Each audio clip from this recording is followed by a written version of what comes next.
con puntualidad, ¿vale? Lo primero, agradecerle su presencia para venir hoy a escuchar la presentación de este proyecto que ha terminado un libro sobre los orígenes de la fotografía en Palencia y su evolución, ¿vale? Quería empezar agradeciendo a la Fundación Antonio Font de Bedoya y a la Diputación Provincial, que han financiado parte de la edición de este libro, sin cuya ayuda no hubiese sido posible su realización y su materialización. Y también, bueno, la Junta de Castilla y León, que nos presta esta sala para poder realizar esa presentación, y todos los medios que ven aquí, desde el ordenador, el proyector, la pantalla. Un agradecimiento a ellos y, sobre todo, como les decía, a todos ustedes por venir y acercarse esta tarde a pasar este rato. Bueno, lo que les voy a contar va a ser básicamente un resumen de lo que cuento en el libro, que está estructurado en tres partes. La primera es cómo surge la fotografía, para que podamos entender luego cómo evoluciona en Palencia, cuál es la evolución que tiene en España, de manera muy breve, también para poder comparar, ¿vale? Y luego cómo se desarrolla en Palencia y qué fotografías encontramos. No van a ver todas las que están en el libro porque sería imposible, tiene más de 200 imágenes, entonces he puesto algunas que me parecían más significativas para ejemplificar esta historia, ¿no? ¿Y cómo surge la fotografía? Pues como pone la línea de esta figura, de esta diapositiva, pues surge de un sueño, del sueño de muchas personas de querer que aquello que vemos con los ojos se plasmase directamente en un papel o en una pantalla o sobre una superficie. Bueno, ¿por qué? Si no me falla ahora el invento este. Vale, pues disculpen, ahora está funcionando y ahora no nos quiere funcionar. Vale. Bueno, pues esto tiene que ver con un descubrimiento que ya existía de antes de la época de Cristo, que es la cámara oscura. La cámara oscura no más que esto que ven aquí, una gran caja cerrada con las paredes pintadas de negro, y que es la base de las cámaras fotográficas de toda la vida. Aquí un pequeño agujero y la luz se filtra. La luz de las zonas claras se filtra con más intensidad que la luz de las zonas más oscuras y refleja el paisaje, ¿vale? En este caso de forma invertida. ¿Tiene sitio por aquí? Vale, vale, ¿de acuerdo? Entonces se refleja el paisaje. De hecho, este invento lo utilizaron algunos pintores para realizar sus cuadros. Durero se sabía que utilizaba, y se sospecha también que Leonardo da Vinci y Velázquez lo llegaron a utilizar para conseguir una buena calidad en las proporciones y en la profundidad, ¿vale? Claro, esto que se conocía desde la época de Aristóteles, pues era el gran sueño de muchos. Si esto pudiese quedar impreso, me ahorraba el tener que estar dibujando o trazando y obtendría una imagen, ¿vale? Claro, esta parte de la fotografía es la que corresponde a la física, este fenómeno óptico que, haciendo pasar la luz por un pequeño agujero, se consigue que se reproduzca de manera invertida en otro sitio. ¿Cómo se consiguió el siguiente paso? Pues el siguiente paso fue el otro elemento que ha sido el otro gran aliado de la fotografía hasta la aparición de la fotografía digital, que es la química, ¿vale? En la época de la Ilustración y con la época también de la Revolución Industrial se empieza a desarrollar mucho la ciencia, los conocimientos se comparten y empieza a haber un boom. Y hay mucha gente que se dedica a experimentar. Son muchos los que están investigando sobre este tema, pero este hombre, Nice Fournier, es el primero del que tenemos constancia que consigue que, mediante una cámara oscura, aquello se está proyectando con una serie de procesos químicos, se paralice y quede registrado. Esta foto que ven es la primera foto de la que tenemos constancia que existe de la historia. Y es una vista que Nice Fournier hizo desde la ventana. Necesitó 12 horas de exposición para conseguir. Y como ven, la calidad no es muy buena. Aquí apreciamos unas ventanas, aquí una especie de chimenea, y eso que esta imagen es que ustedes ven es una copia, digamos, un poco mejorada. El original todavía tiene peor definición, ¿vale? ¿Qué hacía Nice Fournier? Pues sobre una placa de metal impregnaba una serie de productos y los exponía. Una vez que se había capturado la imagen, volvía a dar una serie de productos para detener el proceso de acción de la luz. Todos conocerán, por ejemplo, lo que pasa con la luz sobre la plata, cómo se oscurece cuando le da la luz, ¿vale? Claro, si tenemos la plata continuamente a luz, se continúa oscureciendo. El reto era detener ese proceso, para que la imagen no se borrase y se pudiese ver a plena luz del día sin que se deteriorase. Bueno, el problema de Nice Fournier es que le faltaban recursos para poder seguir investigando. Tenía varios inventos, pero no le rendían y al final no tenía dinero. Y encontró de aliado a Louis Daguerre. Louis Daguerre era un empresario de éxito en ese momento, tenía un espectáculo en Francia que se llamaba el diorama, que mediante una serie de pantallas móviles y juegos de luces creaba sensación de movimiento y de tridimensionalidad. Su espectáculo en París concitaba a mucha gente y estaba también persiguiendo el reto de conseguir lo mismo que había conseguido Nicéphore, que ahí, como digo, había mucha más gente intentando este procedimiento. Como Nicéphore no tenía dinero, al final aceptó asociarse con Louis Daguerre. Se conocieron porque ambos compartían óptico. La persona que les facilitaba las ópticas, las lentes para sus inventos era el mismo, y fue el que les puso en contacto. Al firmaron un acuerdo y Daguerre, variando el acuerdo progresivamente con sus sucesores, terminó quedándose con la autoría del invento. Y por eso lo llamó el daguerrotipo. Pero es que Daguerre consiguió mejorar mucho el invento. Si ven, esta es una de las primeras daguerrotipos que realiza Daguerre, y como ven aquí, la nitidez es muchísimo mejor que la había conseguido Nicéphore. Y el tiempo de exposición lo había reducido muchísimo, ¿vale? Entre 1 hora y 2 horas se conseguía captar una imagen, ¿vale? Esto que suponía que hacer imágenes de gente en movimiento no se podía. De hecho, hay una imagen de París que hizo Daguerre en la que no se ve a nadie porque la gente que va desfilando por la calle, como está en movimiento, no queda capturada. ¿Cuál fue la ventaja del daguerrotipo también? Que en 1829 lo presentó públicamente y el gobierno francés decidió comprarle la patente, pagar una pensión vitalicia a Daguerre y otra a los descendientes de Nicéphore, y el gobierno francés liberó la patente. ¿Qué suponía eso? Que cualquiera en cualquier parte del mundo podía hacer daguerrotipos sin tener que pagar derechos de patente. Le bastaba con comprar el manual que vendía el propio Daguerre, o incluso comprar las cámaras que empezó a fabricar también, y poniendo en marcha los procedimientos químicos que se necesitaban, realizar las fotos. Evidentemente se necesitaba dinero y unos ciertos conocimientos científicos, con lo cual la fotografía no estaba al alcance de todo el mundo.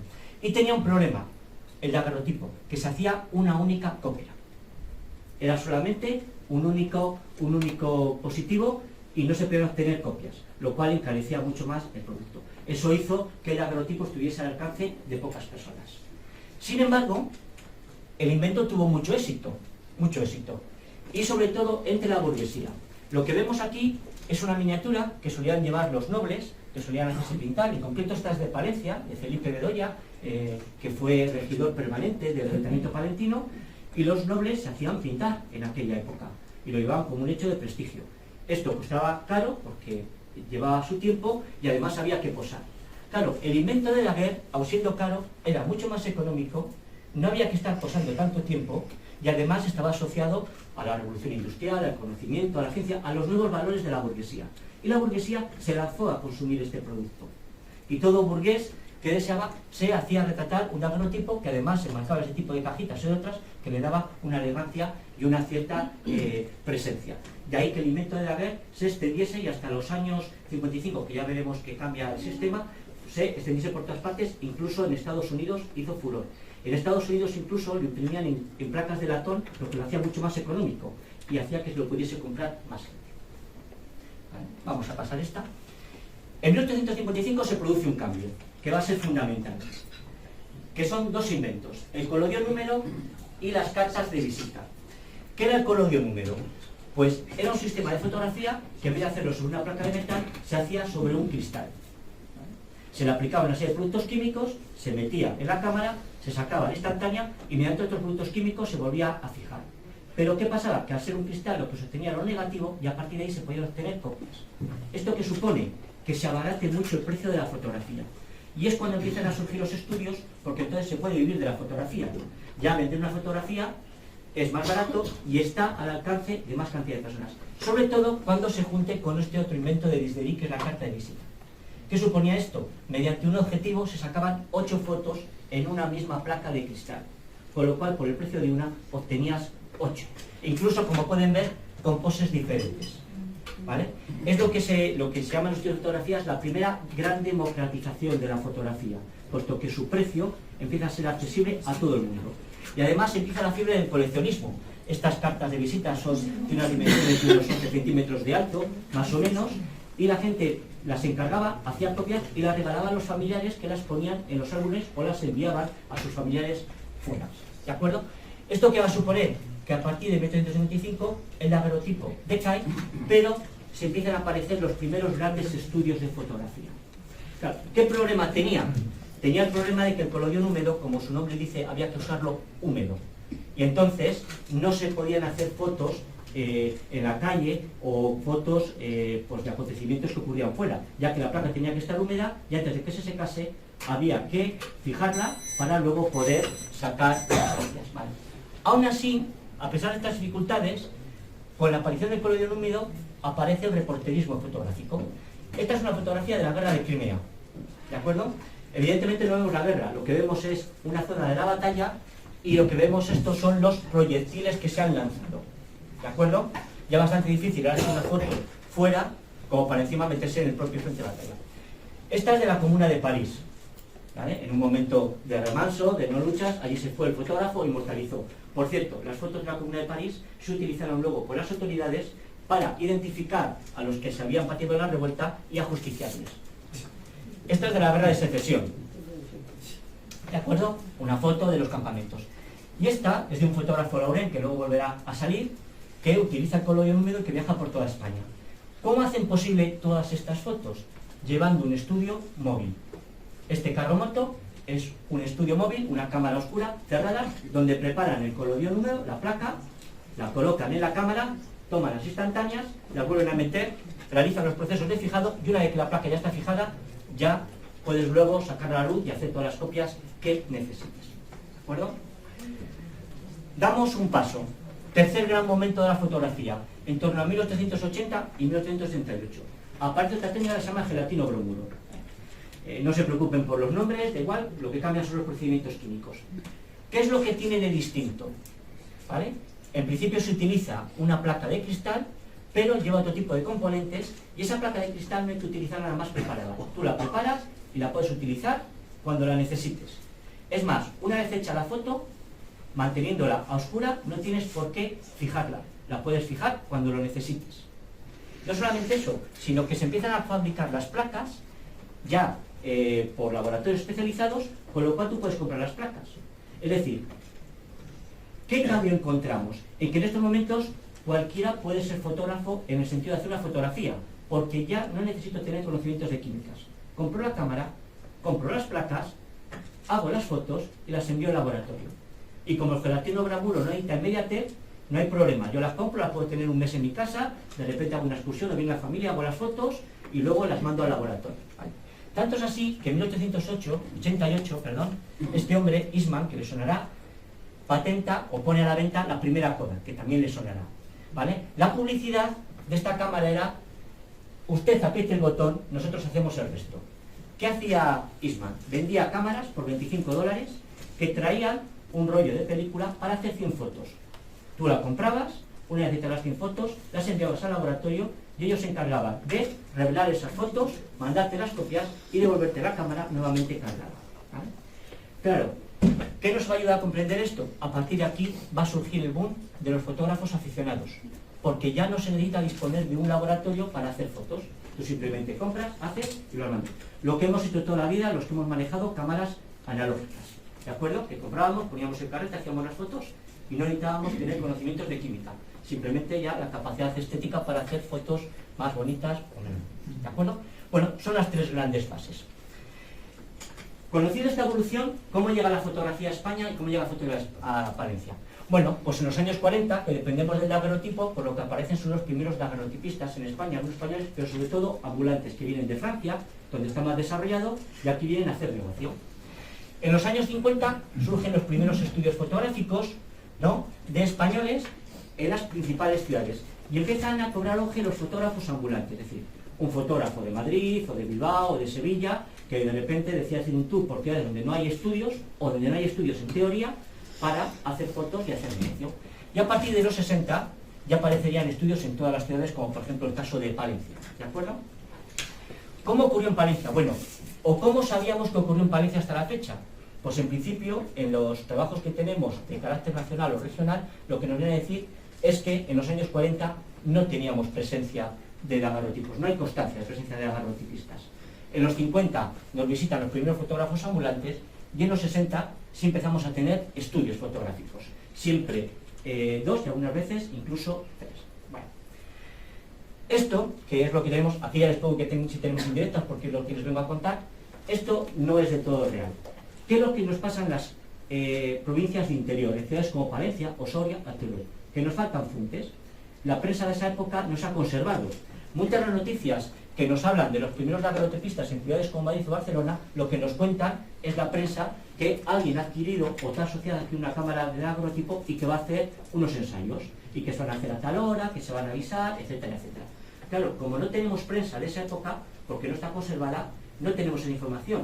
Pero eso no quiere decir que no haya. De hecho, bueno, pues buscando, que en eso consiste una labor de investigación, he encontrado este anuncio publicado en el Boletín Oficial de la Provincia de Palencia, que ese sí que se conserva, de 1845, y que es de una persona que pone a la venta una máquina de daguerrotipo con todo el material y los manuales. Es decir, en 1845, en Palencia, al menos ya tenemos constancia directa de que había una persona que tenía una máquina de daguerrotipos y que los hacía.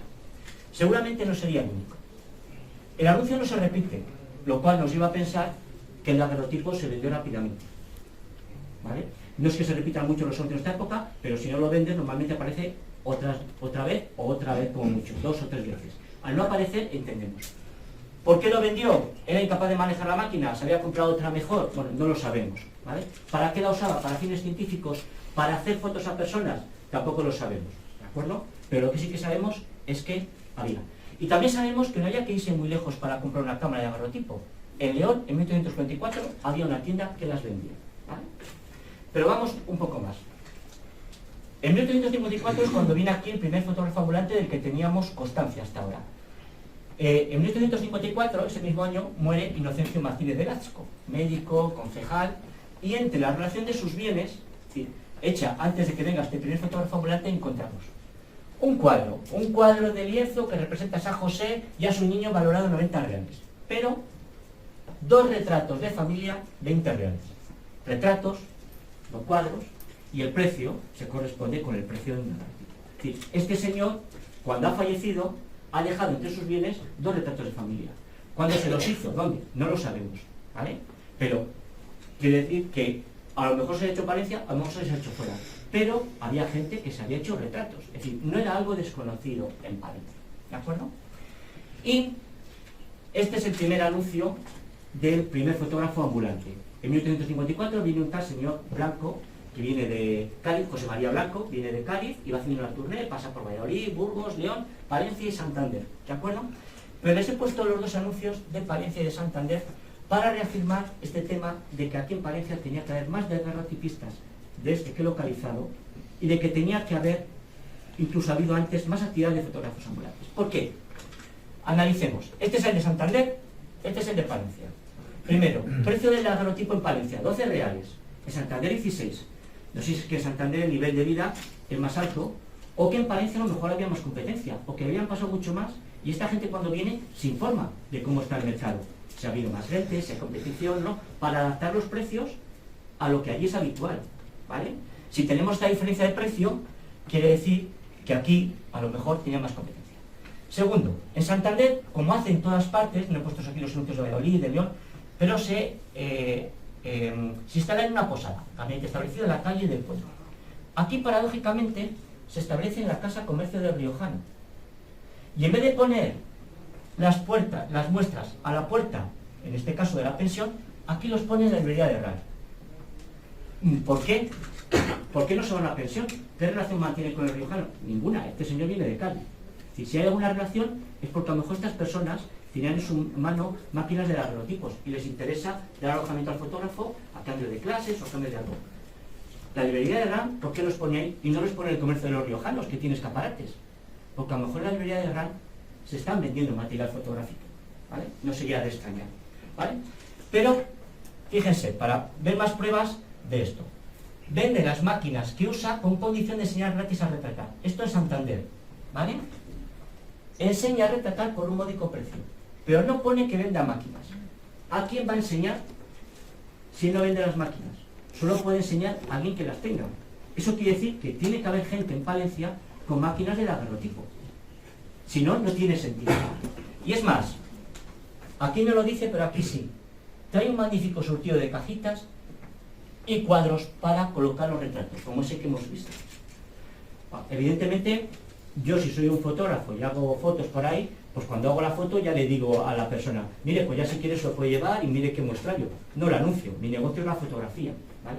Si lo anuncio seguramente es porque hay gente con fotografías, con daguerrotipos hechos y a los que les puede interesar comprar una cosa, de otros fotógrafos ambulantes o de fotógrafos que hubiese habido en Palencia. Pensemos una cosa, que hasta que no aparece el colodio número y la carta de visita no se empiezan a abundar los estudios fotográficos y la profesión de fotógrafo no aparece regulada y no se paga, por ejemplo, impuestos, y entonces no aparece en la documentación de libros de matrículas o en la documentación de Hacienda, con lo cual podía haber eso, un comercio como los riojanos que vendía de su venta de paños, pero aparte tiene una máquina de daguerrotipo y hacía fotografías y las vendía, pero por esa actividad no pagaba ni costaba en Hacienda porque no era una actividad reconocida económicamente, ¿vale? Bueno, con estas tres cuestiones, ¿qué quiero decir? Que en los años 40, seguramente, en Palencia, había más máquinas de daguerrotipos, había daguerrotipistas y seguramente hubiesen pasado más fotógrafos ambulantes, ¿de acuerdo? Aunque las pruebas que tenemos son estas. Bueno, damos un salto, nos vamos a ese 1855, aparece el colodio número, aparece la carta de visita y aparecen por los fotógrafos ambulantes. Bueno, aquí tienen, este de que hemos hablado, José María Blanco, y de todos estos tenemos constancia que han pasado. Claro, fíjense, normalmente pasan 4 años entre Blanco y Marchetti, 2 años entre Marchetti y un transeúnte desconocido que no nos deja nombre, luego de año en año, mucho tiempo entre fotógrafo y fotógrafo. Seguramente pasaron muchos más, no dejaron constancia, bueno, no dejaron constancia, o no nos han quedado las fuentes que dejan constancia, pues han de pasar mucho más, ¿vale? Y también pasaron otros fotógrafos ambulantes, de los cuales son estas dos fotos que les he puesto. Atkinson, que trabajaba para la compañía del ferrocarril e hizo una serie de fotografías del recorrido del Alar del Rey Santander. Y tenemos fotografías de él de la zona de Aguilar de Campo. Esta es una vista de Aguilar de Campo, no sé si reconocen aquí la iglesia y aquí el castillo, ¿vale? Y esta es de Muriel, las tiene en el libro y hay alguna más de estos, de Dueñas, ¿vale? También la iglesia de Dueñas. Tiene otra fotografía que también se publica en el que aparece lo que llamaba las bodegas, pero que en muchos casos eran casas, cuevas, que eran muy habituales en el Cerrato y en el Alcor, aunque hoy en día pues muchas han desaparecido, ¿vale? Bueno, a la vez que aparece el colodio número y aparece la carta de visita y estos fotógrafos ambulantes, surgen los estudios. Estos son los estudios fotográficos que tenemos documentados en Palencia. Como van a ver, casi siempre hay dos. ¿Por qué? Porque tenemos uno, el Di del Mon, que es casi permanente. Desde el año 64 que llegó en Palencia, permaneció hasta 1927, ¿vale? Y entre medias pues hubo todos estos: Pedro San Juan, que es el primero, Luis Camino, Faustino Cerezar, que estuvo 2 veces, Ángel Montes, José Sanabria, que solamente estuvo 1 año, y Ángel Ortega Inchaurri, ¿vale? ¿De acuerdo? Aquí en este caso están todos los que son. Sí, porque en esta época ya tienen que pagar impuestos y entonces hay constancia en los libros de matrícula, ¿de acuerdo? Puede haber alguno más porque hay un par de años en que faltan los libros de matrículas y pudiese ser que hubiese alguien que hubiese crecido 1 año. Y había otros 2 fotógrafos que no llegaron a ejercer, montaron el negocio, empezaron y bueno, por diferentes aventuras no llegaron, ¿de acuerdo? ¿Vale? Bueno, pues esta es una fotografía de Pedro San Juan. Esta es la fotografía más antigua que conservamos realizada en Palencia, capital, ¿de acuerdo? Pedro San Juan, como casi todos los fotógrafos de estudio, pues hacía fotografías de retrato. Esta, que es de las que hay más antiguas, en el libro hay fotografías de retrato, se la pongo porque es especial. Lo que están viendo es un catafalco, es un monumento funerario que se construía cuando alguien moría, sobre todo para los reyes. Pero también se solía hacer, como en este caso, para el Día de los Difuntos. Claro, recordemos ahora lo del colodio número, salir con la cámara, con la placa recién preparada para hacer la fotografía. Es decir, la dificultad de tener que hacerlo rápidamente.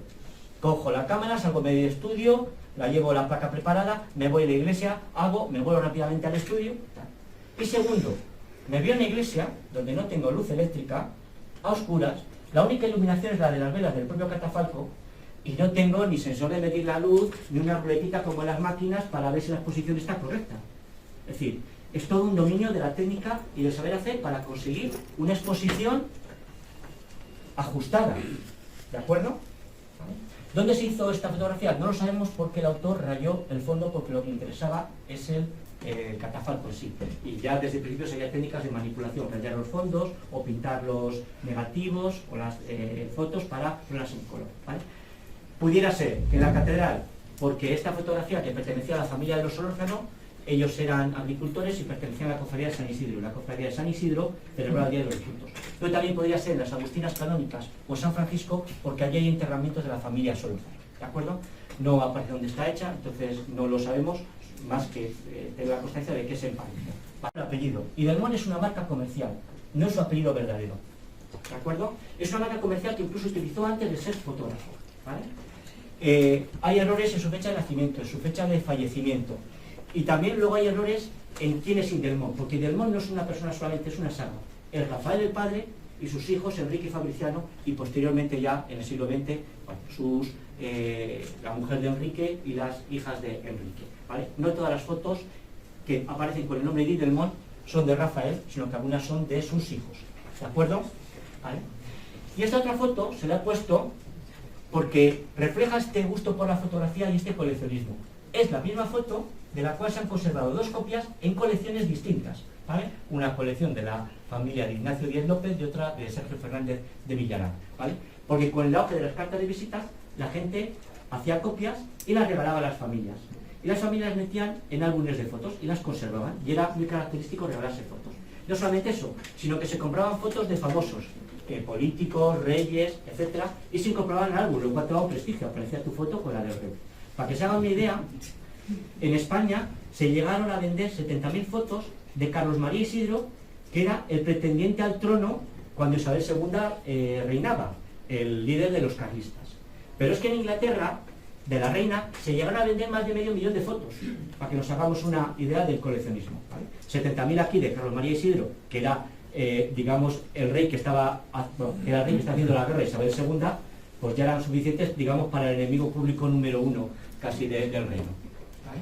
Bueno, otro fotógrafo, Luis de Camino, una fotografía tradicional de estudio, se solían cuidar mucho las poses, porque había que representar el estatus social de la persona. Y normalmente encontramos pues este tipo de decorados y columnas que muchas veces tienen una función, porque la fotografía, aunque ya ha mejorado mucho la óptica, la sacan muy rápidamente, necesitan de 2-3 segundos y hay que conseguir que la persona se esté quieta. Entonces muchas veces el hecho de que venga una columna, una pequeña mesa, es simplemente para estar apoyado y poder mantener la pose y que la foto no salga movida, ¿vale? De Ángel Montes no les he puesto ninguna foto, las hay en el libro, pero me ha parecido muy interesante poner este dibujo de los libros de Becerro de Bengoa. Y además les cuento que para conseguir este dibujo, lo comento en el libro, se ha movilizado media familia de Becerro de Bengoa hasta que habíamos podido obtener una copia. Sabíamos dónde estaba, pero había que poder obtener derechos de poder tener una copia. Bueno, este es Ángel Montes, Becerro de Bengoa, el médico Federico Tavares, y están delante del castillo de Torre Mormojón haciendo una foto, ¿de acuerdo? Nos imaginamos que también o habrían llevado a algún sitio para preparar las placas o en alguna casa de Torre Mormojón les habrían dejado hacer. Y estos son los anuncios de Faustino Cerezal, ¿vale? De los que también hay fotos en el libro. Pero estos los he puesto para hablar de otro tema, del papel de la mujer, del que también hablo en el libro, del papel de la mujer en la fotografía. Hasta hoy, la mayoría que conocemos sobre lo que saben las mujeres es que participaban en tareas, digamos, secundarias. Pues se dedicaban a colorear los negativos para luego que las copias saliesen en calor, o a colorear, perdón, las propias fotos, o a recortarlas y pegarlas en los cartones, ¿vale? ¿Qué pasa con el caso de Faustino Cerezal? Tiene primero abierto el estudio, lo cierra, luego vuelve y en 1895 fallece. Y en 1897 el estudio se cierra definitivamente. Es decir, durante 2 años ese estudio estuvo funcionando. ¿Quién hizo las fotos? Su mujer. Sus hijos no podían. Tenía 3 hijos, los 2 chicos varones eran muy pequeños, no me acuerdo la edad exactamente, 8 y 6 años, y su hija debía tener unos 12 años. Y no tenían un ayudante en el estudio, ¿vale? Pero lo más importante no es que sea su mujer la que hace las fotos en el momento, es que si es capaz de hacer las fotos, de hacer todo el proceso, es que ya cuando Faustino Cerezal tenía el estudio, ella las hacía o era capaz de hacerlas, ¿de acuerdo? ¿Y qué quiere decir esto? En muchos casos no lo vamos a saber nunca, porque las fotografías llevan el nombre de los varones, pero en muchos estudios seguramente la mujer sería capaz de ponerse una cama y haría. Y seguramente a lo mejor no haría las fotos de estudio, pero a lo mejor las hacía las fotos familiares y demás, ¿vale? En este caso es evidente, el estudio se mantuvo abierto y la que tuvo que hacer las fotos fue la mujer. Y si lo pudo seguir nada más hacer el estudio, es porque antes las había hecho. En el caso de Idelmont no tengo una prueba directa para demostrar esto, pero Rafael Almazán, cuando abre el estudio en Palencia, tiene un estudio en Valladolid. Pasa temporadas en Valladolid y en Palencia. Claro, cuando está en Valladolid, ¿quién hace las fotos en Palencia? Su mujer. Cuando Rafael muere y quedan sus hijos, uno de ellos muere, Fabriciano, y se queda Enrique al cargo de todo el negocio. En ese momento solo tiene un estudio en Palencia, pero abren otro en Burgos. Y Enrique se va muchas veces a Burgos. Allí tienen a Arija, que es el que luego se quedó con el estudio de Idelmón. Pero cuando él está en Burgos, aquí está su mujer, no tiene un ayudante. ¿Quién hace las fotos durante ese tiempo? Pero seguramente es su mujer. Es más, cuando cierran el estudio aquí en el año 1927 y se van a Burgos, fallece Enrique y quien se queda al frente del negocio es su mujer y posteriormente su hija y luego su nieta, ya con la que termina. Es decir, no tenemos una prueba como en este caso que nos demuestre claramente eso. Pero si pensamos que el fotógrafo titular no estaba siempre ahí, que no había un ayudante, evidentemente quien tenía que hacer las fotos era la mujer. Y más si tenemos constancia de que una vez desaparecido el marido, en el caso de Faustino y en el caso de Enrique, ellos la sabían. ¿De acuerdo? Bueno, esto es un ejemplo de un álbum conservado también de la colección de Fernando Franco Jubete, que es de la familia Solórzano, y es un álbum de fotografías, de los que se empiezan a poner de moda a partir de los años 55 con la aparición del colodio número. Evidentemente, aunque la fotografía se ha democratizado y tiene un precio más económico, pues lo pueden comprar las burguesías, algún obrero bien situado, pero el obrero no se compra un álbum de este tipo, tiene las fotografías sueltas, ¿de acuerdo? Como ven, álbumes muy nacarados, con dibujos, doradas y tal, y este es el interior del álbum. Páginas con este marco donde se metían las fotografías. Y hay una fiebre del coleccionismo. Una de las cosas que encontré yo, por ejemplo, en la boda de Abilio Calderón le llevaron a regalar hasta 4 álbumes de fotografía, ¿vale? Es decir, eso nos da un poco a entender la expansión de la fotografía y el gusto y lo que la gente le gustaba. Hay también una noticia en la que se habla de una novia que está preparando su ajuar y dice que entre las cosas que está preparando es su álbum de fotografías que se va a llevar cuando vaya a vivir con su marido, ¿vale? ¿De acuerdo? Bueno, en los años 50 y en los años 60, antes de que venga el Gelatino Bromuro, decimos que aparecen los primeros estudios y que también vienen fotógrafos ambulantes, ¿vale? Si se fijan, yo aquí he preferido hablar en vez de fotógrafos ambulantes de transeúntes o temporales. ¿Por qué? Porque cambian respecto a estos fotógrafos como José María Blanco, que venían, pasaban unos días y hacían las fotos. ¿Qué es lo que cambia? Esta gente, por ejemplo, como Caña, que tiene un estudio en Valladolid, viene a Palencia y ¿dónde se instala? Se instala en un estudio ya habilitado o en una casa que reúne condiciones. Normalmente los estudios suelen estar en la última planta y todavía tienen el techo de cristal, cubierto con cortinas para abrirlos y controlar la luz y tener luz suficiente. Vienen y se instalan. ¿Qué traen? Su cámara de fotos, como mucho un forillo, un fondo de decorado y se ponen a hacer fotos. Pero el proceso de revelado no lo hacen aquí. Este hombre manda sus negativos a Valladolid y allí se realizan las copias que luego vuelven y los que han hecho las fotografías se las llevan y pagan. ¿De acuerdo? Entonces, ese es el cambio que hacen. Los otros fotógrafos ambulantes hacían todo el proceso en el sitio del que iban. Estos no, son fotógrafos temporales y que además lo hacen aquí el hecho de la captura fotográfica, no del revelado. Y se producen cuestiones como estas, ¿no? Ocaña viene a Valladolid, tiene fama, pero este otro hombre, un tal señor Sánchez, viene diciendo que es de una compañía Navarro y tal. Pues marketing, vengo de una compañía de Madrid, de fotografía, ¿cómo van a hacer ustedes una foto conmigo, ¿no? Cualquiera ante este reclamo pues dirá, uff, un fotógrafo de Madrid, una gran compañía y tal. Bueno, pues les voy a contar, por más que he buscado esta compañía, no la he encontrado. Y por más que he buscado al famoso señor Sánchez en otras provincias, tampoco lo he encontrado. He encontrado a otro señor Sánchez con otro nombre de otra compañía. Entonces, mucho me temo que en estos casos la picaresca también funcionaba y que la gente pues se anunciaba fotografía de Madrid, fotografía parisien, para fotografía no sé qué, venga usted que soy el representante de la mejor casa de fotografías del mundo y le cobro por 8 retratos una peseta. Ahí tienen el precio ya muy económico por lo que podía valer. ¿Vale? Y por esta época también aparecen por Palencia, que no hayan aparecido antes, porque esta gente vive del negocio de las copias y Palencia no era un lugar que ejercía la atracción que Sevilla, Madrid, Segovia, ¿vale? Aparecen estos grandes fotógrafos ambulantes. Esta fotografía la han visto por internet, es Lauren, que al final Lauren no viene a hacer las fotos, sino que viene a hacerlas uno de los fotógrafos que tiene contratado, porque al final Lauren es una marca comercial que hace un montón de fotografías y lo que se dedica es a vender copias y con el tiempo a vender álbumes ilustrados, ¿de acuerdo? Y también junto a Lauren, pues otro como Tomás Ibiga, o el conde de Sensot, que hizo fotografías de la montaña Palencia. ¿Vale? Bueno, ¿qué ocurre mientras tanto por la provincia? ¿Vale? Bueno, pues la provincia, en principio, llega más tarde en nuestros pueblos, ¿de acuerdo? Pero que llegue más tarde no quiere decir que la gente no lo conozca y que no quiera hacerse una fotografía. ¿Qué encontramos? Encontramos fotografías de fotógrafos ambulantes, fotografías de personas que se han ido a Palencia o a otra ciudad y se han hecho fotografías de estudios, fotografías enviadas por familiares y fotografías de aficionados, ¿vale? Estos son los tres primeros ejemplos. Un fotógrafo ambulante ha ido a un pueblo, en este caso pues este ejemplo de Ávila de las Torres, de la escuela, y ha hecho una fotografía de los niños del pueblo. Suelen predominar fotografías de grupos. ¿Por qué? Porque así vendo 40 fotografías, porque todo el mundo va a querer, o por lo menos todo el mundo que se lo pueda pagar, ¿vale?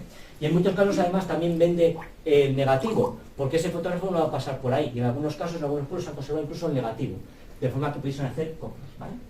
Este es un ejemplo de un comerciante de Cervera, ¿vale?, que se ha ido en este caso a Madrid, y en ese viaje que ha hecho a Madrid ha aprovechado y se ha dado un fotógrafo y se ha hecho un retrato, ¿de acuerdo?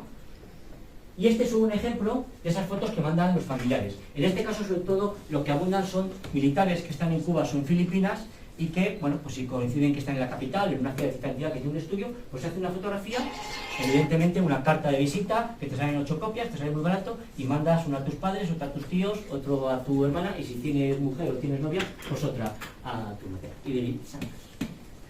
Pero lo más interesante son las fotografías de los aficionados, ¿vale? Fotografías de aficionados que tienen que ver con este tercer gran momento de la fotografía que les hablaba, el de gelatino bromuro, el de usted dispare, que nosotros nos encargamos del resto, ¿de acuerdo? Y entonces encontramos fotografías de aficionados en los pueblos y en la ciudad.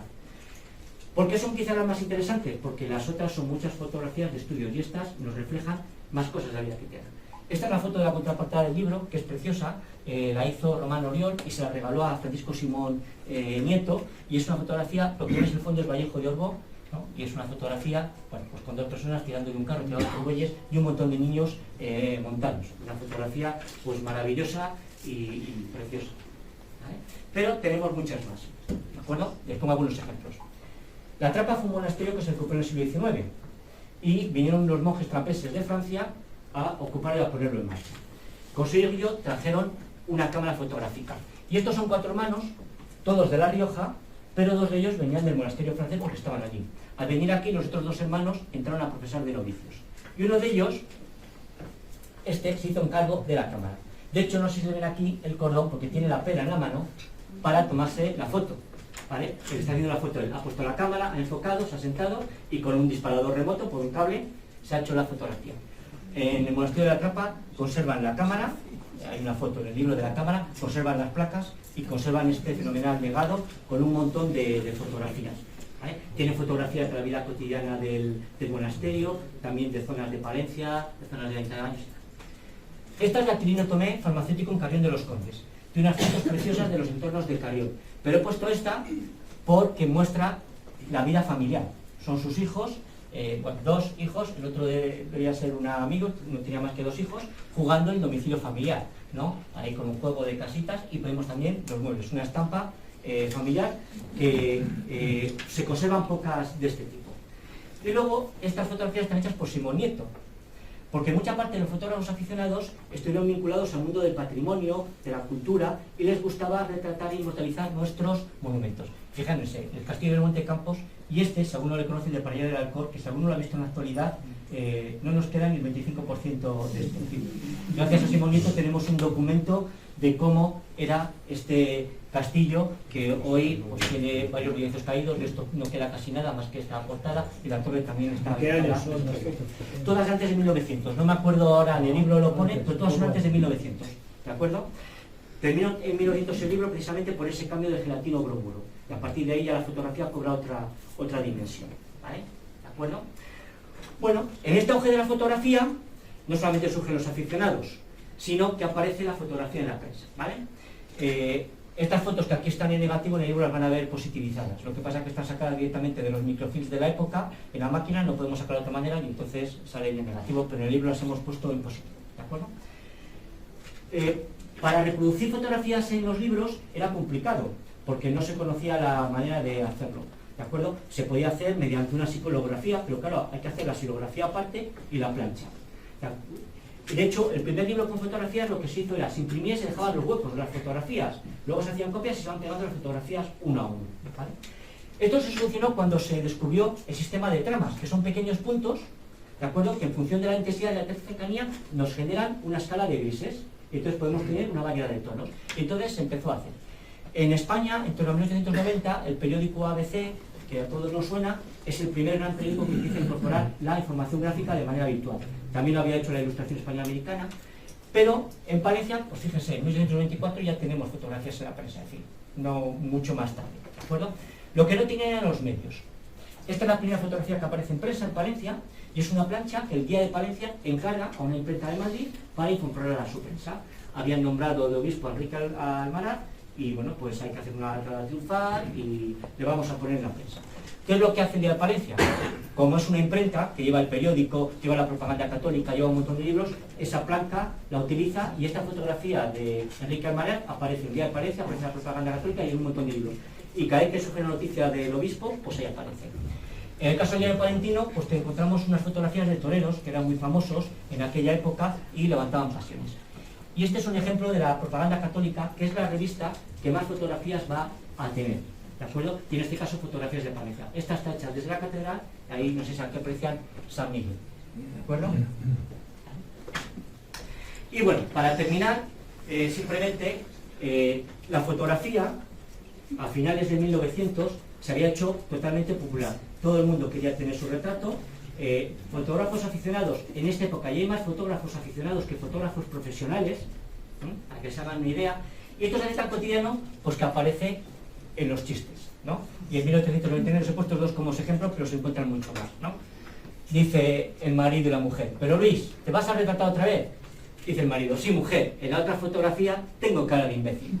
Y dice la mujer: qué lástima, estabas tan parecido. Y esta otra, en el propio estudio de fotografía, dice el fotógrafo: le suplico a usted, señorita, que adopte una expresión agradable. Así, muy bien. 1, 2, 3. Muchas gracias, señorita. Ya puede usted tomar su expresión habitual. Bueno, es simplemente una manera de ejemplificar que la fotografía, a finales de 1900, formaba parte de la vida cotidiana y que todo aquel que podía y tenía posibilidades se hacía un retrato, lo compartía, y aquellos además que tenían posibilidades pues se compraban una cámara de aficionados y hacían fotografías. Y nada más, muchas gracias por su atención, sonrían a la cámara y que la fotografía les acompañe.